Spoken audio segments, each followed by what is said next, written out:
Got digital product ideas, but zero time to build them? Let's fix that fast. Join me for Start Your AI Engines, a week-long challenge kicking off June 2nd. I'll show you how to use AI strategically to pick a profitable idea, outline it in minutes, and start building something you can actually sell. This is your shortcut that you've been waiting for. No fluff, all action. You can head on over to empoweredbusinesslab.com to sign up now. Welcome to the Empowered Business Podcast, where strategy meets action. I'm Monica Froese, and I'm here to help you create, sell, and scale digital products the smart way, using AI and proven strategies to build a sustainable, profitable business. If you're ready to turn your expertise into digital products that sell and eventually grow into a thriving digital shop, you're in the right place. Each week, I break down real-world tactics, unfiltered insights, and bold business moves. Because building a digital product business should be sustainable, scalable, and designed for long-term success. Let's ditch the fluff, leverage AI to work smarter, and turn your expertise into a thriving digital empire on your terms. Let's get started. Welcome back to another episode of the Empowered Business Podcast. This week, I have another awesome interview for you. It's with Jillian Leslie, and she is the founder of MiloTree. And in this episode, we talk about all of the ways that AI is changing the digital product landscape. Jillian has been in the digital product world for about as long as I have. I've known her for many, many years. And so her insight, I feel, is particularly valuable because she runs a software company that helps people sell their digital product. So she sees a lot of trends. And so that's what we're going to be talking about today. But before we jump in, I just want to tell you a little bit about Jillian. Like I said, she is the founder of MiloTree, a software startup that helps online entrepreneurs sell digital products and grow their audiences with ease. She is also the host of the Blogger Genius podcast, where for the past 6 years, she has interviewed top online entrepreneurs, content creators, and industry experts. Jillian is passionate about empowering entrepreneurs to build thriving online businesses that give them the freedom and flexibility they desire. She lives in Austin, Texas with her husband and co-founder David and their daughter Lainey, who will be attending Stanford in the fall. All right, let's dive in and hear everything that Jillian has to share with us about the digital product landscape in the age of AI. Jillian, welcome to the Empowered Business Podcast. I'm so excited that you're here to talk all about digital products. Oh, I'm so excited to talk about it as well with you. I feel like we have a lot of catching up to do in terms of where the market is.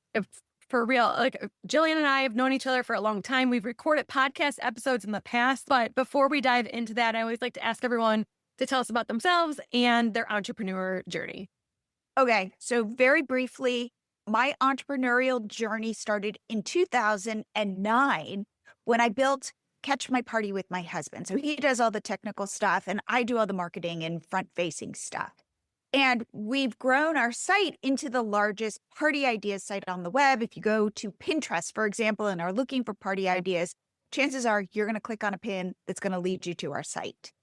Anyway, when Facebook stopped driving us so much traffic, when they started to turn down the spigot, what we noticed was Pinterest, without us doing anything, was driving us traffic. And we said, hey, how do we double down on this?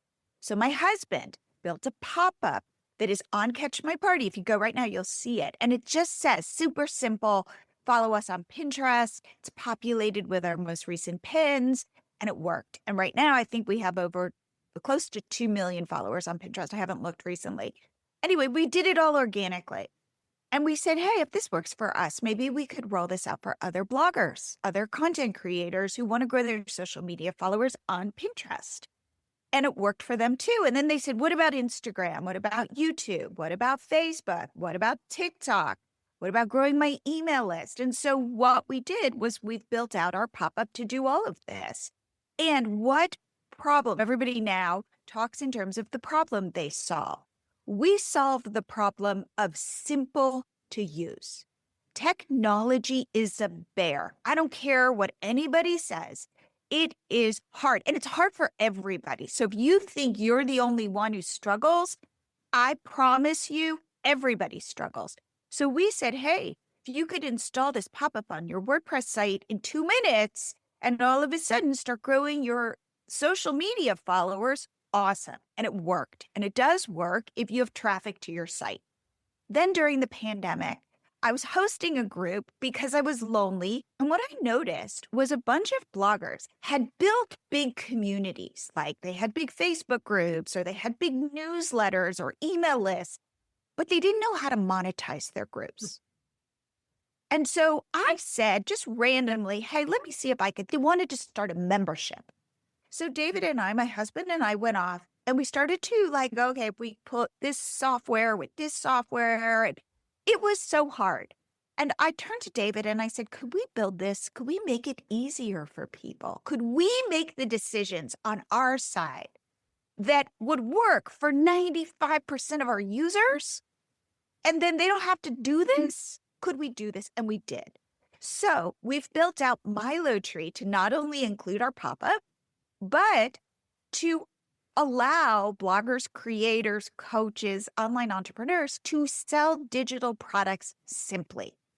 So you've got an ebook, which we'll talk about, where I recommend you start and upload the ebook to our site. We'll deliver it directly to your customer. We integrate with Stripe, which is the best-in-class credit card processor. We give you AI-generated sales pages with their own unique URL, so you can share it everywhere and get sales. You could literally set this all up in under 10 minutes. And that is the problem we solve.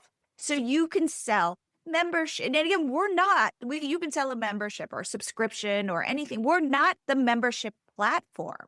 We say, go use Zoom, go use a Facebook group, go use the tools you want to use, but use us for payments, for sales pages, because email, and we can talk about how important email is today. We enable you to offer freebies that we, again, deliver to your subscriber. We integrate with all major email service providers. We don't want to be your email service provider, but we enable you to grow your business with ease. Okay. So that's where we are today. The selling, collecting the money, and the delivering. And the sales pages that are AI generated. So the sales pages, the delivery, and taking the money. And managing your customers. So somebody wants a refund, you do that through our platform. What I find so fascinating about people that I have on this podcast is how similar our journeys always are. We start as these bloggers, like I did. So mine started in 2013. And then we grew up on Pinterest. I use MiloTree. That Pinterest pop-up, I still have it. If you go back through my old Pinterest courses, which are not published anymore, I recommend it, MiloTree, and it worked and it grew. My redefining mom following, I still get sales because I grew the following. And part of the reason I grew the following was from your pop-up. So I'm like, no doubt that works. And when I'm listening to you talk, I think what we could equate, people in my audience might understand, is you're offering a solution that I deem similar to Gumroad or Sendowl, correct? Yep, or Thrivecart. Or Thrivecart. But Thrivecart, we talked before we started recording that Thrivecart it's robust. There's no doubt about that, but it's cumbersome. And trust me, I've gone through, honestly, it's not, Thrivecart's not all that intuitive. It's really not. So let's start here so I can level set and understand this. What would you say sets your platform apart from like Gumroad or Sendowl? Simplicity. And also, by the way, very robust help, because you can get on a call with me and I will help you strategize and all of that. But really simple dashboard, like a help chat bot. And we had signed up for this chat bot years and years ago, and it was free. And so that's why we put it on our site. And recently I wanted to change the settings, and it was so hard. So I said, I can't do this. Like, I can't find the menus. I can't be clicking everywhere. And what I realized was I wasn't really using it. So we looked and did a search, and we found an unbelievably simple, free chatbot that is stripped down, that we could install easily, that I can turn on easily. And guess what? I use it and I upgraded. And I said to myself, this is exactly what MiloTree is. And I'm like, we're not a course platform, but I promise you don't need a course platform. Like I am saying, you want to grow your business? I hope that you are so successful that you need all these bells and whistles and that you outgrow us. But I promise you, that's going to be a long journey. And so far, nobody has outgrown our platform because what we are is easy. So people say to me, customers say to me, oh my God, I have my tech guy. And if I want to create a sales page or sell something, I need my tech guy to do it. But because of MiloTree, it was a woman with a podcast. She's, oh my God, with MiloTree, I could just create a PDF in Canva for my episodes and then sell them. So the sales pages are hosted on your domain, or can you connect it? Like lead pages, I can connect to my main domain. Can you do that with MiloTree? Here's the interesting piece. So we give you the URL. Okay. And on our roadmap is this idea that, there'll be like a WordPress plugin and stuff, but I promise you, most people will not use it. Take our URL. You can customize the permalink, which is the front part of the URL, and it lives at milotreecart.com. And then go use that link, put it in your nav bar, put it in a blog post, put it everywhere. So it's so funny because people say that exact same thing to me. And then to go, okay, for the, again, 3% of people who want to somehow embed that page on their blog, we're like, just use the URL. Okay. So let's start here. I have so many questions for you. What type of customers are you attracting? Are these legacy bloggers? These are, yes. So we are attracting food bloggers, craft bloggers, coaches, people and online entrepreneurs who sell a whole host of random things. Because of the fact that we are simple, people love it. And here's why. This is the big fallacy I see. I'd love your take on this. Building an online business, especially when you are selling products and services, it is all about trial and error. It is all about moving faster than you want. It is all about putting it out there and seeing what sticks. So people come to me and they go, I've tried selling digital products. It doesn't work for me. And I go, really? Okay, let's unpack that. What does that mean? I've made an ebook. I created a checklist and a guide and nobody purchased. And I go, great. Okay, that is I call it an at bat. You went, you swung, and it didn't work. Great. Have you gotten any feedback? Have you talked to people and said, what exactly are you struggling with? Have you thought about what I call 6 purchasing triggers? Does your product fit into one of these things which makes your product go from a nice to have to a must have? Could it make somebody money or save somebody money or save somebody time or move somebody toward happiness, move them away from pain, raise their social status? Like you've got to market that way so that somebody goes, oh, this is really going to change my life. I will take out my credit card. I will purchase this. So how have you put all the pieces together? And then have you experimented with a variety of digital products and said, okay, you don't like this, try this. And essentially what you're telling me, because trust me, I've taught thousands of people how to create digital products. And I've heard those exact same things. Oh, I launched a digital product. No one wants to buy a digital product from me. And I go through the same exact stuff you just said. We're making it easy for you to try all these different things. We're making it easy for you to do the trial and error because you are 100% right. The amount of times I have to kick my students' butts to just put it up. It is trial and error. And I had to learn a decade ago, essentially. I have to move way faster in my business than I want to move. Yes, I want everything to be, we're all perfectionists. Most entrepreneurs are, but we're also scrappy. And if you get stuck in your perfectionism, nothing gets launched. And my ex would tell me this concept all the time because we grew up in the tech world. And he would say, Monica, MVP, minimum viable product. He told me that all the time. And I still tell my students that because do I put more, my products at this point, we don't launch at MVP status because we're too far along. We've been doing it. We have an established audience. We have a whole system in place. But when you're new, MVP, because you got to figure out what works for your audience, and you're usually growing your audience at the same time. Do you mind sharing? Because this is where we're going to get into the gold here. Do you mind sharing how many customers you have? Yeah, gosh, I'd have to look. Couple thousand. Couple right thousand. now. Okay. So one of the things we really wanted to get into is two things. One, what are you seeing working now, and how is AI impacting that? Okay. Start with, what types of products are you seeing selling right now? Okay.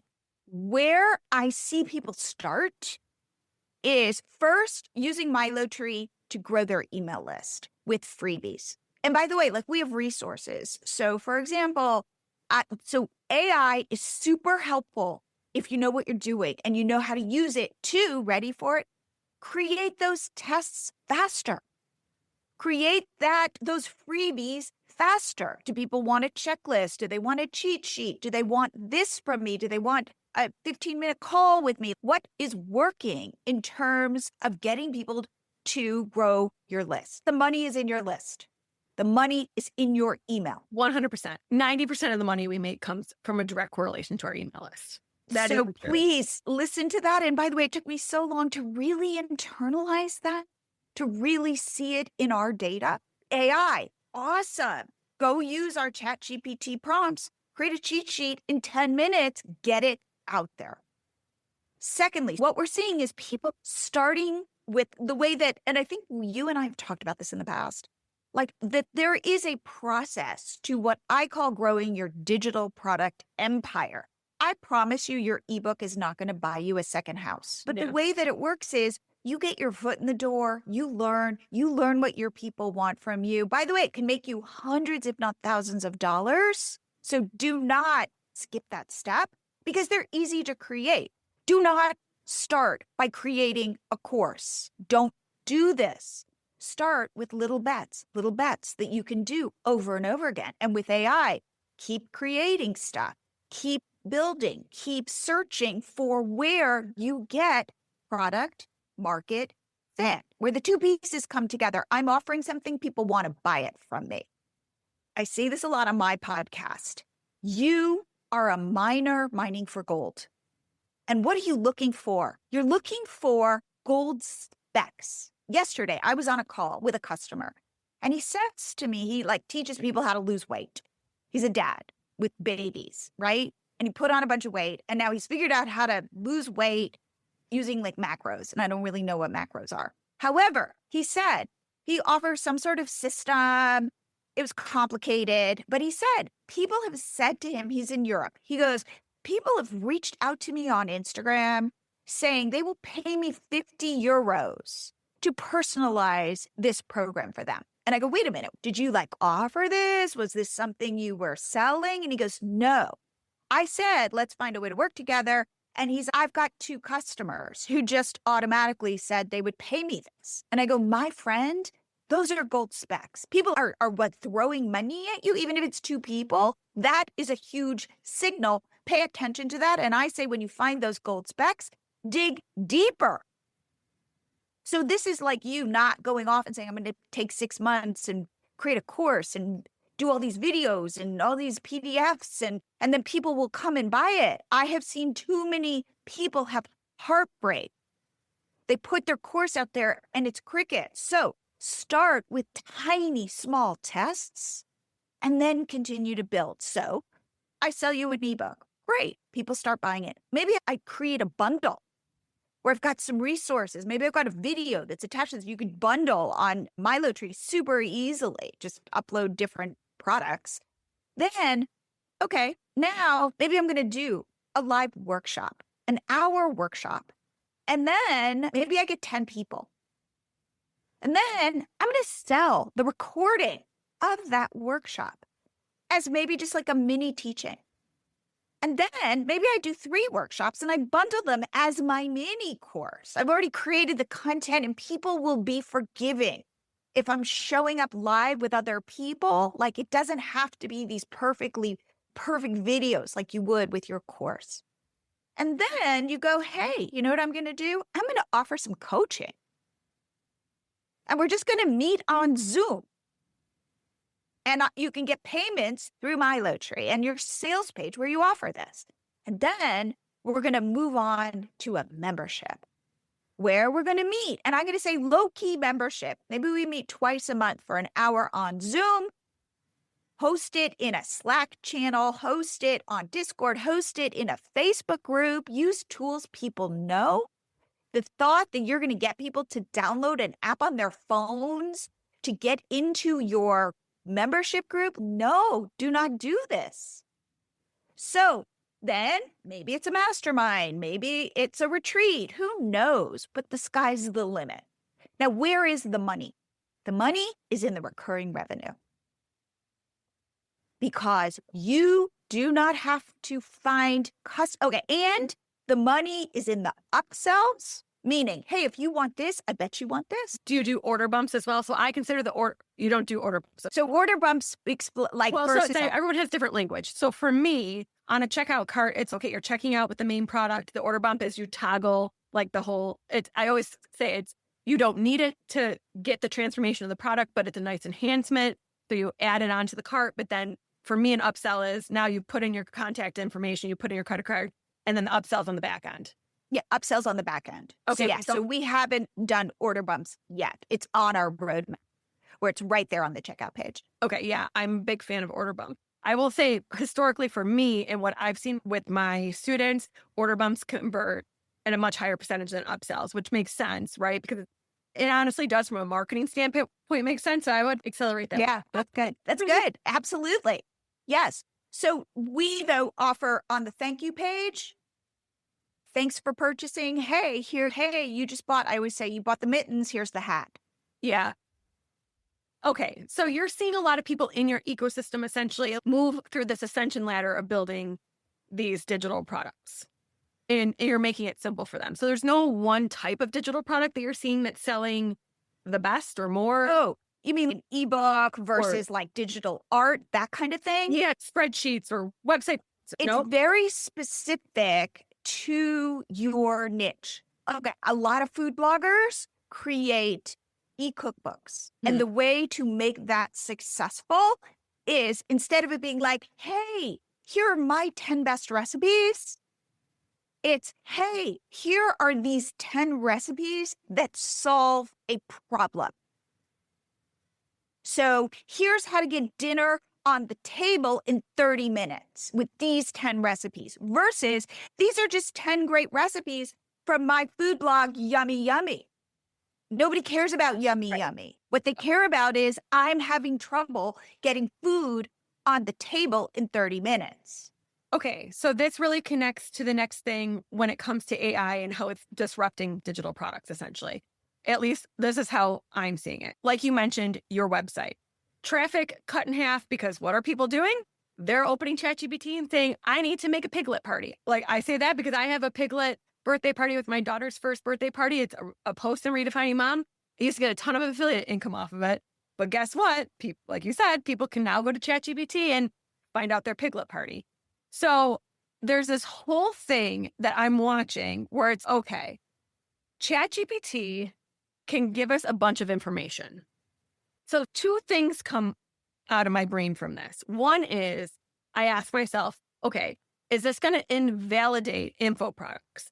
And I originally was like, it's certainly going to make them info products harder to sell because if you can just get the information from ChatGPT, why would I buy your product? And then I think of something like the digital shop experience, which is my course on how to take all your digital products and put it into the shop model and create this cohesive shopping experience and create your marketing campaigns. And I'm like, so here's the thing.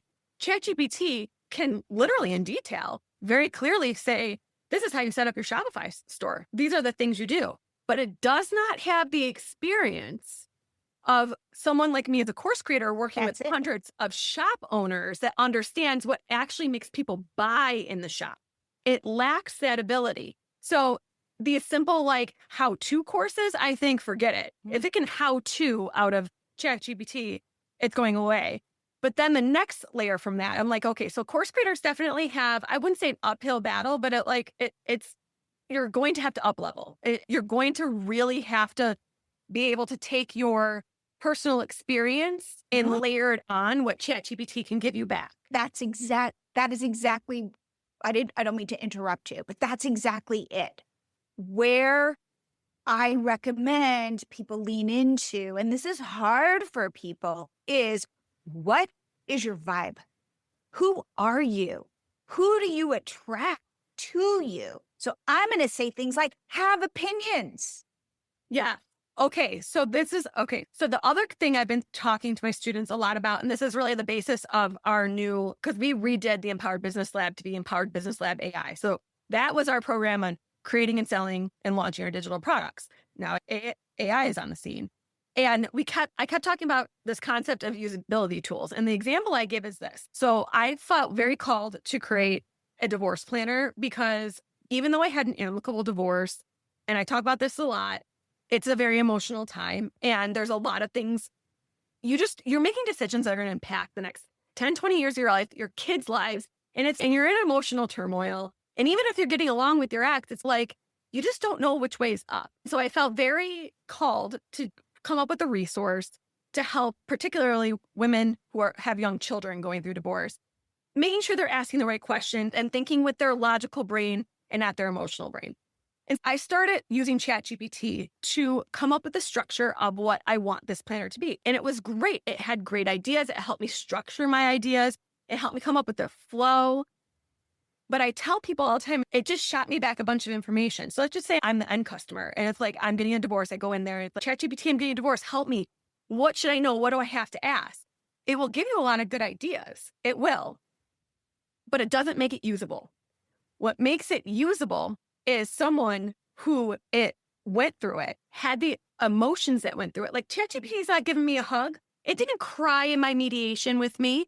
It didn't know. It cannot tell me the impact of 2 transitions in a week on my child and what that meant. And like, it cannot think like that. That's the human touch. And so it's like there's ChatGPT can give us so much information, but it's the human that will help you use that information and make it usable.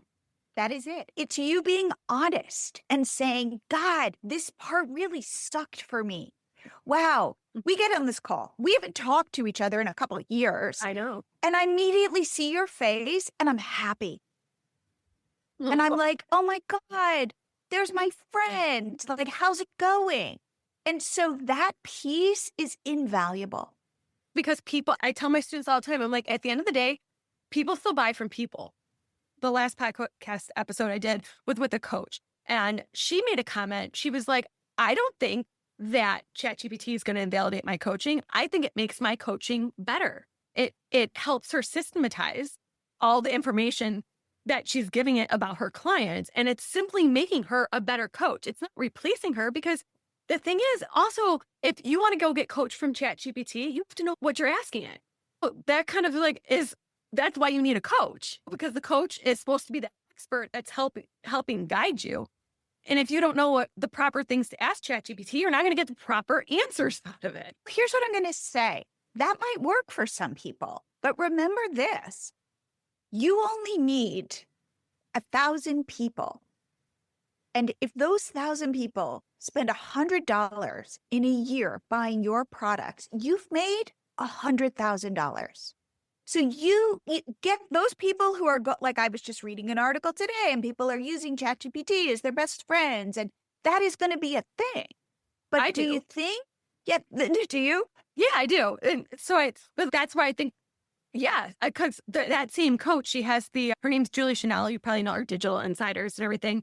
And she has this concept of AI being a second brain. Like, she puts everything in it and it knows so much about her. And so I started adopting that.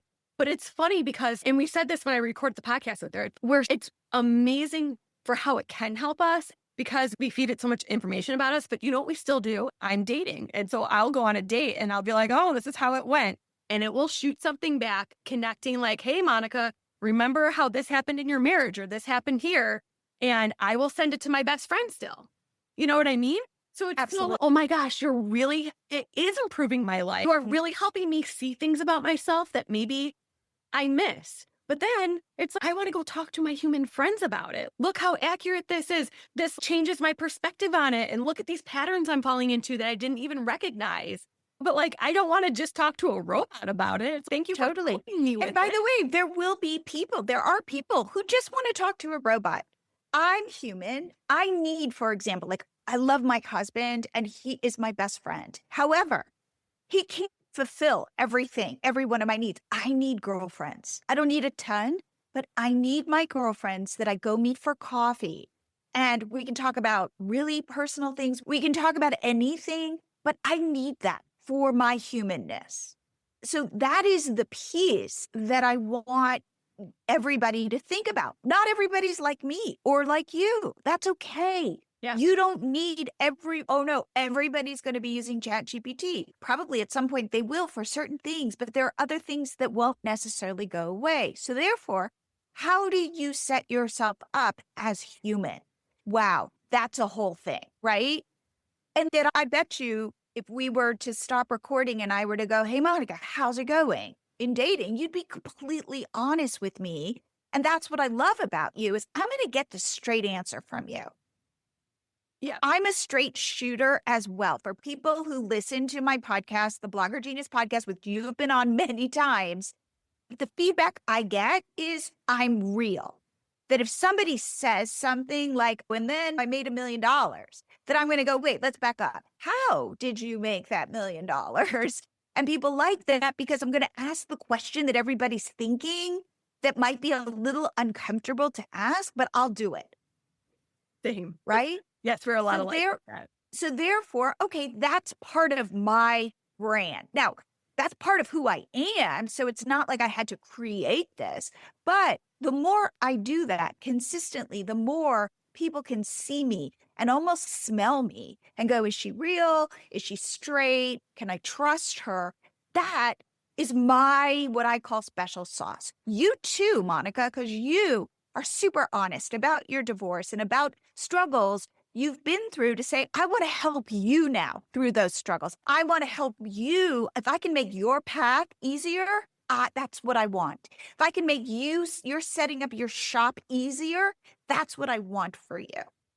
Yes. And that's your authentic self and brand. Now, a lot of people, especially food bloggers, let's say, or people who could hide behind their businesses and maybe go, hey, I'm going to put up a shop where I sell my tools, my how-to tools. That is going to be, I believe, more special. So then you've got AI behind the scenes helping you think through things, structure things, put things out faster. But at the end of the day, it's you and your vibe, but it's not the Jillian show. It's not the Monica show. It's how Monica can help me. Yes, you hit the nail on the head. That's exactly it. Honestly, at the end of the day, the people who are resistant to using AI, and I get why some people feel resistance, but the thing is that the people who are embracing it, especially in this digital world, are going to be able to move a lot faster. It's one of those things that you quite honestly are going to get left behind if you don't embrace it. And I'm going to argue in the next year or so, it will make you irrelevant. Exactly. And I refuse to be irrelevant. And honestly, the more I use it, the more I realize that we can choose to see things negatively or positively. And like, I would say, like, my ex would say, you're a pessimist. I'm like, I'm a realist is what I am. But like somewhere in the mesh of I can be pessimistic to realistic. And realistically, this is in an optimistic way going to change so much of how we function that why would you want to be left behind? Absolutely. Isn't it that they say now, let's see if I can, it's like, you won't be, that AI will not replace the person who knows how to use AI. It's the person who doesn't know how to use AI that's going to be replaced. And I also tell people this. Okay, so the last house I had was built in the 50s and there was a milk door. And one day my daughter goes, what is this door on the side of the house, Mom? And I said, oh, the milkman used to come and leave fresh milk every day. And she goes, what? What are you talking about? Milkman used to leave fresh milk in the door? And I go, yeah, it was before there was like reliable refrigeration. So like milk would go bad. So there was a milk door and a milkman would come. That's an obsolete job. technology came around, the refrigerator came around and made jobs obsolete. Is AI going to make some jobs obsolete? Yes, but it's also creating innovation, which is what we've seen throughout the history, like industrialization. Hello. This is the online industrial revolution that we're experiencing, essentially. Jobs are going to become obsolete. So don't ignore it, because make sure that you are not obsolete because you have the skill. Your competitive advantage now is you. What can AI not replace? Monica and her experience and the way she communicates and the way she feels. People will go, but I'm an introvert. That's your vibe. Then put that out there. It's a way to work on yourself and go, if I want to grow a business, I might have to put myself out there in slightly uncomfortable ways. So you can't just not talk to people. Like that vibe matters, but make that your vibe, because other introverts are going to go, oh my God, Monica gets tired at parties. I get tired at parties. Monica needs to recharge. By the way, I'm an introvert as well. Jillian needs to recharge. I need to recharge. Do you find it funny that, so this is hilarious to me, because I've had to explain to a lot of people, because I'm outgoing, they assume I'm an extrovert. And I'm like, an extrovert derives energy from people and an introvert doesn't. Like, we have to recharge. And even before this call, even like, I adore you, but even before this call, I was like, oh, I have to record a podcast episode. But while I'm doing it, I'm so jazzed by it. But what I need to know about myself is that after, I need to decompress, because it takes a lot of energy out of me, even though I love it when I'm doing it. And that honestly it's one of my superpowers in the business, because if I remind myself that when you're doing it, you are so excited, you learn so much from these other people, and so I make my introvert itself doesn't want a podcast. It doesn't. But my knowing that my skills and my like passion comes out when I do it, and keeping that in mind is like a superpower. That's it. So it's go to ChatGPT and say, what is my superpower? Here's who I am. How can I package this up to attract people to me who resonate? Think of this time as a time to take risks, as a time to put stuff, like when I'm saying the way you find that connection in terms of starting to grow your digital product empire, you've got to you got to kiss a lot of frogs, and you got to be embarrassed. What I'm going to say is, if you're not slightly embarrassed when you launch a product, you're in the wrong direction. You should be like, provide value, but who cares about your colors or, how amazingly beautiful your Canva document is? People like go, I'm going to be value first. As long as you're providing value, people will be forgiving on all the other stuff. Please push yourself to be embarrassed. We're all embarrassed. But here's the thing. Nobody's really thinking about you. I have a teen daughter, and it has been fascinating, because watching her go, oh my God, I have a tiny little pimple, but to her it's enormous and everybody's looking at it. And I go, nobody's looking at it, because they're so obsessed with their own pimple. They're so obsessed with themselves. So know this, even though I'm saying go be embarrassed, I promise you, nobody's thinking about you. And it was funny. I had on my screen a picture of myself, like a photo of myself. And my daughter walks by my computer and I go, oh, I really hate this photo. And she goes, really? She goes, it looks fine to me. And then she goes, Mom, nobody's thinking about you. And it was like, oh my God, that's so right. Like, we all fall into that trap. I am the star of my own movie, but you're the star of your own movie. So you're just like, you have to be thinking about the fact that shrink yourself down, get yourself out there, put out strong opinions about stuff. Like, for example, million different ways to lose weight, right? But let's say I've tried this and I'm a big believer in this way. Put it out there. This is the way. And be confident. Again, like, you don't want misinformation and things like that. But if you have a strategy. Honestly, like I used to, especially when I was married and in the business, I played things a lot safer. And then now I've really kind of let my personality fly. And one of the things I never thought I'd talk about is I had weight loss surgery, and people judge me for it. And I don't care. think what you want. I'm happy. I stopped living my life for a long time because I was uncomfortable with my weight. And now I am happy and I do the thing. I zip line with my daughter in Hawaii and I hike rainforest mountains that I never would have done before. And I sit comfortably on planes. And you know what? That's what worked for me. And it, like, it's funny when you say things like that. Someone might even be listening to this right now and they're like, whoa, didn't see that coming. And they have a certain kind of opinion about me for it. But it's, you know what? Like, I'm not just here to talk about digital products. It's like we're well-rounded people. And when someone's able to be very forthcoming about their struggles and stuff, that's what makes your audience connect with you. Listen, doing this entire business thing while going through a divorce and losing weight and like raising two small kids, it's hard. Like supporting other people's livelihoods. This is like hard work. And I think sometimes there's a lot of people out there just, oh my gosh, I woke up and I put an ebook on the internet and I made $1 million. Exactly. Like, out of here. Totally. But here's the thing, Monica, we all you just need 1,000 people. Yeah. I Like, love go that, connect actually. them. What'd you say? I love that. I love that. That's what you said. 1,000 people to pay you $100 and you just made $100,000. Go collect them. Yeah. And by the way, I'm not saying you can have personal relationships with 1,000 people, but you could have personal relationships with 50, and those 50 tell their friends, and you build this community.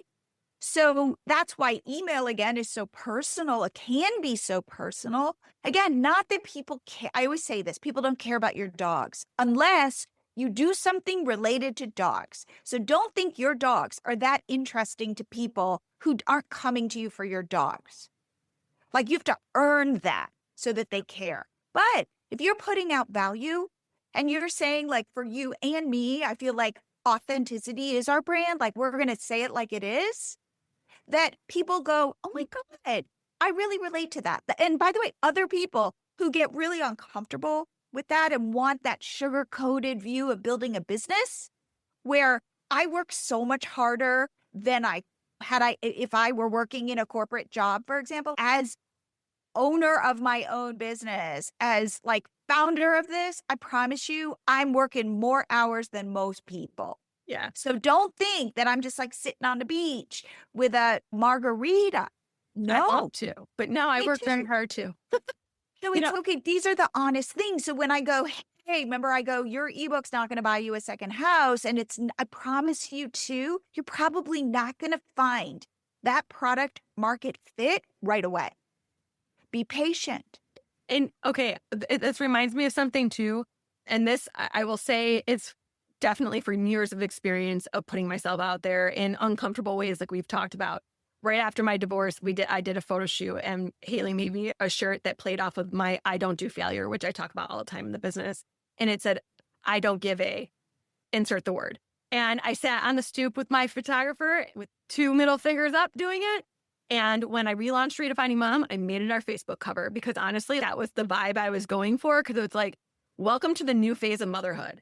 And I was running ads. And so to cold audience, so someone clicked through to the Facebook page to see who I'm all about. And she took the time to write us an email being like, I can't believe you would put that up there. You're probably turning so many people off from buying from you just because of that picture. And that would have 5, 6, 7 years ago, I would have been like, oh my gosh. And instead I'm like, then you're not my people.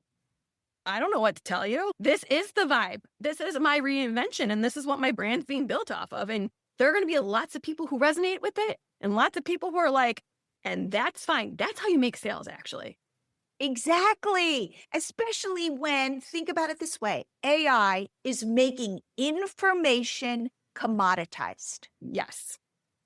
It's not valuable anymore.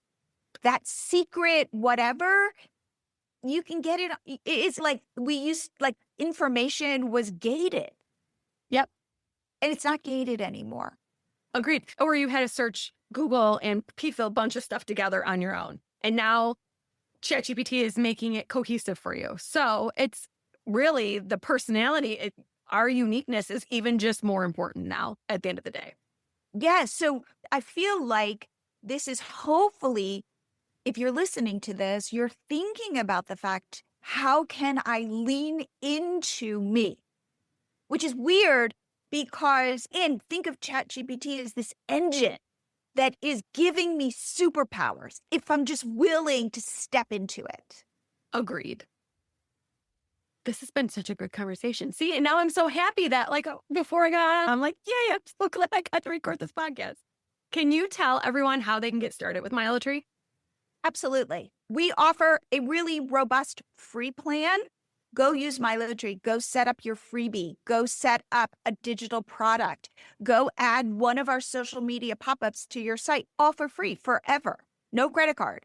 And then start testing. Start figuring it out. In fact, you can get my prompts to write an ebook super fast. It's at milotree.com/ebook prompts. I've given you 10 prompts, work through them. You'll have an ebook in about 2 hours. Go add it to MiloTree and sell it. This is how, hopefully, I'm inspiring you to just get started, get going, start building. And remember, I guess one last thing. I have watched this happen, and I'm sure you have too. At a certain point, we learned Google. We learned keyword research. We learned how to go after low competition keywords. And I could sit there in the privacy of my own home and take some beautiful photos and traffic. I could figure out how to game Google and get traffic. And I didn't have to put myself out there. I didn't have to have an opinion about things. I could just do pretty work in the background. And Google would reward me, and then I could make passive income. Those days are over.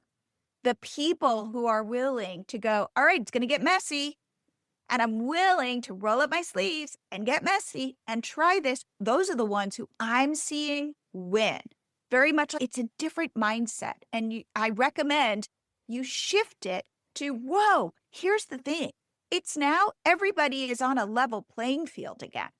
So you had domain authority and all of these things where Google would continue to reward you. Those days are over. It's now the Wild West all over again. So I'm going to say, be that person who does this. Go. See what happens. What do you have to lose? So sign up, go to milotree.com. Tell me what you think. I'm easy to reach. Email me, milotree@Jillian@milotree.com. I'd love to hear from you. But really, get going.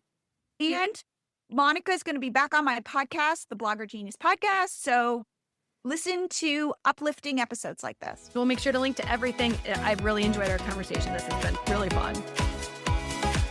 That's a wrap on today's episode, but your next step starts right now. If you're serious about selling digital products and want the AI-powered tools, expert strategy, and real human support to make it happen, then you need to check out the Empowered Business Society.